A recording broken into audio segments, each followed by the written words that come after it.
एक मुल्क के सरबराह को कोई अपने घर में दावत देने से डरता हो कि बहन बेटी पे ना नजर डाल दे। ये मुहज़्ज़ब माशरा है। अब जब बाप बनाया है और कहा है तो बाप तो भाई सजा भी देता है, वो घर से भी निकाल देता है, कभी थप्पड़ भी लगाता है। नाज़रीन, कादर पटेल ने असम्बली में जनाब शोर शराबा कर दिया कि जब चीफ़ को बाप माना है तो फिर बाप की मानो। बाप घर से भी निकालता है, थप्पड़ भी लगा देता है, बाप सज़ा भी देता है। जब बाप कहा है तो अब बर्दाश्त करो। मुकम्मल क्लिप आप मुलाहिज़ा करेंगे। कादर पटेल की तरीही तकरीर आज धूम मचा चुकी है। आप जानते हैं कि एक तरफ साइफ़र का मामला है जिस पर पूरी कौम कह रही है कि इमरान खान सच्चे साबित हो गए, और दूसरी तरफ सदर पाकिस्तान के मुतालिक ये खबरें सामने आ रही हैं कि इनको ओहदे से हटाया जा रहा है। बहुत जल्द वो हटेंगे, जिसके बाद पीपल्स पार्टी सुख पाएगी। इन्होंने आज तमाम हदें पार करके रख दी हैं। कादर पटेल ने कहा है कि इस मुल्क में आप बदला लेने के लिए केसेस नहीं बना सकते। आप कह रहे थे या किसी और को कह रहे थे, और साथ साथ ये कह रहे थे कि मैशत का मुझे बड़ा तजुर्बा है, फ़ाइनेंस का मुझे बड़ा तजुर्बा है, सन 2000 से सारे बजट मैंने बनाए। तो भाई हमने तो अपना मुलजिम पकड़ लिया है पाकिस्तान ने। तो आप जब खुद कह रहे कि मैंने हर हुकूमत का बजट बनाया है, तो फिर हमने तो देख लिया है कि हमारी तबाही का ज़िम्मेदार फिर ये कौन है, कौन सा चीफ़ है। ये क्लिप पहले मुलाहिज़ा करें, फिर आपको बताते हैं कि जनाब इमरान खान की रिहाई की खबरें अब आ रही हैं। जब बाप कहा है तो बर्दाश्त भी करो। हम तो उस वक्त भी हैरान थे कि यार ये क्यों इतने बड़े बड़े खिताबात दे रहे हो। कभी इतनी तजलील हुई है जो आज अदालत में पेश हो रहे हैं कि जी मेरी बीवी को भगा के ले गया। हमने ये किसी के जोर पर, किसी की शय पर, किसी के कहने पर, किसी की जबरदस्ती पर आप पर ये केस बनाए थे, उस माफीनामे का जिक्र नहीं किया गया। और मैं आज भी उस बात को उतना ही सच्चा मानता हूं जो इस असेंबली के पहले हफ्ते में मोहतरम सदर पाकिस्तान ने उस बेंचों पे से कही थी कि ये नैब और ये मईशत साथ नहीं चल सकते, और वक्त ने साबित किया कि वो न चले और उनकी बात ठीक साबित हुई। हम पर आपने इल्जाम लगाया कि रिलीफ मिला, उस ड्राई क्लीनिंग का जिक्र नहीं किया। तरह ऐसे ही सलाहकार थे कि उसको वो वहां पहुंचा दिया है। ये अपने आप को कह रहे थे कि किसी और को कह रहे थे, और साथ साथ कह रहे थे कि मईशत का मुझे बड़ा तजुर्बा है, फाइनेंस का मुझे बड़ा तजुर्बा है, सन 2000 से सारे बजट मैंने बनाए। तो भाई तो हमने तो अपना मुलजिम पकड़ लिया है पाकिस्तान में। तो आप जब खुद कह रहे हो कि मैंने हर हुकूमत का बजट बनाया है, तो फिर हमने तो देख लिया कि हमारी तबाही का जिम्मेदार कौन है। अब आप कहते हो कि जनाब हमें एक साजिश के तहत हटाया गया। मेरे भाई 4 साल बहुत अरसा होता है, और मैं फिर ये दोहराता हूं, पहले भी कह चुका हूं कि आपके नारे और आपकी बातों से किसी कदर हम भी ये सोचने लगे थे कि यार, एक दोस्त ने तकरीर में भी कहा कि जी तरक्की उस वक्त होगी जब फला फला आदमी आएगा, इस कुर्सी पे बैठेगा, वो इन्वेस्टमेंट होगी, लोग बाहर से पैसा भेजेंगे। यार ये तो हो चुका, ये आप पुराने ख्वाब क्यों देख रहे हो? इसी बुनियाद पर तो आपको एक बार हुकूमत मिली। यही ओवरसीज पाकिस्तानी आज भी जो मौजूद हैं, ये उस वक्त भी थे इसी मईशत के ख्वाब में कि आप मुल्क को यूं चुटकियों में भंवर से निकालेंगे। 4 साल तक आपको बर्दाश्त किया गया। कौन सी नई बात थी? कौन से IMF के कर्जे वापस हुए? आपने कशकोल न तोड़ने के बहाने पर जो 9 माह जाया किए, और IMF की कड़ी शराइत पर आखिर असद उमर घंटों IMF के दफ्तर के बाहर बैठे रहे। उसके नतीजे में हम स्टैंड बाय प्रोग्राम में हैं। थोड़ा सा इल्म भी रखा, थोड़ा सा मालूम भी कर लिया करें कि अगर जाना ही था IMF के पास तो आप अपनी शराइत पे कर्जा ले सकते थे। आपने कहा नहीं, और आप उस दिन गए जब IMF का दरवाजा आखिरी चौकीदार बंद करके जाने वाला था। आप उसके पैर पड़ गए कि चाचा दरवाजा खोलो, जिस शर्त पे भी देना है दे दो, पैसे दे दो। उन्होंने फिर अपनी शराइत पे दिए। तो अगर पाकिस्तान माशी दलदल में है तो उसका बहुत बड़ा हिस्सा आपकी तरफ जाता है। क्यों? कि आपका वजीर खजाना खुद कहता है, जब उसको कहा गया कि आपसे पहले पाकिस्तान का जो कर्जा था वो दुगना हो गया, आपने 100% उसमें इजाफा किया, तो उसने कहा नहीं 100% नहीं, 76% इजाफा किया। ये उसने तरीन साहब ने खुद कहा। मैं पहले भी कह चुका हूं, ये उस तरह की एक बात है कि आप किसी शख्स को पकड़ लें और कहो तुमने 100 कत्ल किए, वो कहे नहीं आप झूठ बोल रहे हैं, मैंने सिर्फ 76 बंदे मारे।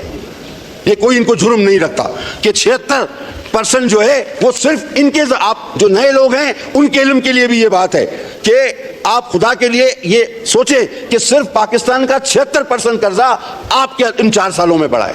यकीनन हालात मुश्किल है। जनाब आली, डिफेंस बजट पर आपने तनकीद की। देखिए 2008 में, यह भी थोड़ा सा इल्म हासिल करने वाली बात, 2008 की जो पीपल्स पार्टी की हुकूमत थी वो पहली हुकूमत थी जिसमें वन लाइनर ही सही पाकिस्तान की डिफेंस का बजट डिस्कस हुआ था। किसी को पता है भी या नहीं? आप मुझे बता दें, आपके 4 साल में जब कोई अम्मी था, कोई अब्बू था, कोई बाप था, कोई मां था, कौन सा बजट डिस्कस हुआ? अब जब बाप बनाया है और कहा है तो बाप तो भाई सजा भी देता है, वो घर से भी निकाल देता है, कभी थप्पड़ भी लगाता है। जब बाप कहा है तो बर्दाश्त भी करो। हम तो उस वक्त भी हैरान थे कि यार ये क्यों इतने बड़े बड़े खिताबात दे रहे हो। आज आप कहते हो कि जी बाप ने थप्पड़ मारा, तो बाप तो फिर बाप होता है। आप जरा सा लाइन क्रॉस करोगे वो थप्पड़ भी मारेगा, वो घूसा भी मारेगा। मैं सर भाई साहब रहने दो, हमने जनाब वो वक्त भी देखा है। आज इंसाफ की आप बात करते हो, मैं एक वाकया याद दिलाना चाहता हूं। एक फैमिली पूरी कत्ल करके लाहौर की। दूसरी जानब इमरान खान की रिहाई का मौका भी सोहेल अफरीदी के पास है। 7 किस्म की शराइत सोहेल अफरीदी तक पहुंचा दी गई हैं इस्टेब्लिशमेंट की तरफ से कि इन पर अमल करके आप इमरान खान को रहा करवा सकते हैं, जिसमें सबसे पहली शर्त ये रखी गई है कि फ़ौज पर तनकीद बंद की जाए। यानी कि फ़ौज पर जो डायरेक्ट आप तनकीद करते हैं वो बंद कर दी जाएगी और एतमाद की फ़ज़ा बहाल की जाएगी। यानी आप अंदाज़ा लगाएं कि इमरान खान के ख़िलाफ़ ISPR प्रेस कॉन्फ्रेंस कर सकती है, लेकिन जब PTI नाम ले तो फिर वो एतमाद की फ़ज़ा ख़राब कर देती है। इस पर सोहेल अफरीदी ने दोस्तों कल रात प्रेस कॉन्फ्रेंस करते हुए कहा है कि इन 7 शराइत की आप कह लें कि धज्जियाँ उड़ा के रखी गई, क्योंकि सोहेल अफरीदी को मालूम हो चुका है कि इस्टेब्लिशमेंट हर बार की तरह इस बार भी हमें धोखा देगी। क्या प्रेस कॉन्फ्रेंस की गई है कल रात, आप भी खुश हो जाएंगे कि अब इन बातों में सोहेल अफरीदी ने इन्हें आने वाले और ना ही PTI की क़यादत को वो कुछ अब करने देंगे, क्योंकि PTI की क़यादत भी ऊपर वाली कंप्रोमाइज़ करेंगे। कंप्रोमाइज़ इनको होना पड़ेगा। तो पहली शर्त पर दोस्तों कहा गया है कि फ़ौज पर तनकीद नहीं करनी पड़ेगी और जनरल आसिम मुनीर का डायरेक्ट नाम भी आप नहीं ले सकते, यानी कि नाम नहीं लेंगे। आपने कोई तनकीद करनी है तो जनरल आसिम मुनीर का नाम नहीं लिया जाएगा। सबको मालूम है कि दोस्तों के आगे 28वीं आईनी तरमीम आनी है, field marshal general Asim Munir सदर बनना चाहते हैं। तो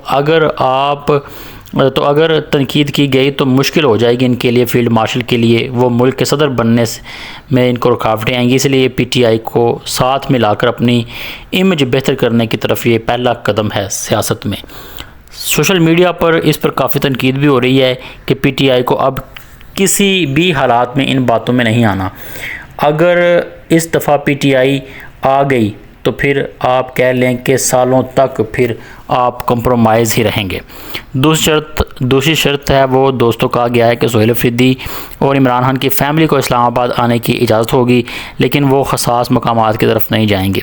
यानी इनकी फ़ैमिली को इस्लामाबाद आने की इजाज़त होगी, वो अडयाला जेल के बाहर भी आ सकते हैं, लेकिन ये नहीं होगा कि आप GHQ के सामने से गुज़रें या किसी और जगह के सामने से गुज़रें।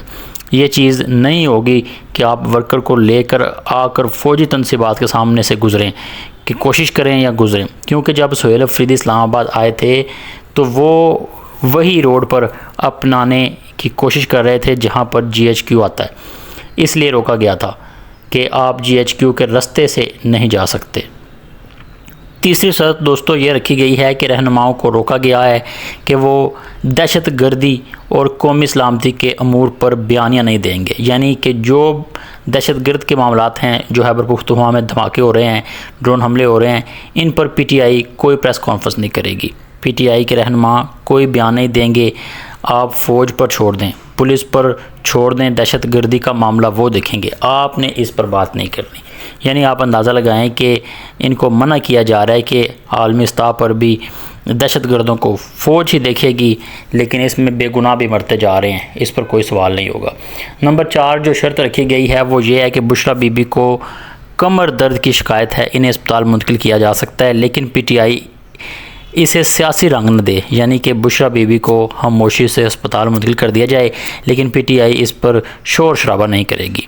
नंबर 5 जो शर्त रखी है, इमरान खान की बहन नूरीन खान खानम साहिबा एहसान आज़ी की वालदा को इमरान खान से मिलने की इजाज़त दी जा सकती है, लेकिन वो बाहर आकर बयान नहीं देंगी और मुलाकात के बाद कोई ट्वीट नहीं करेंगी।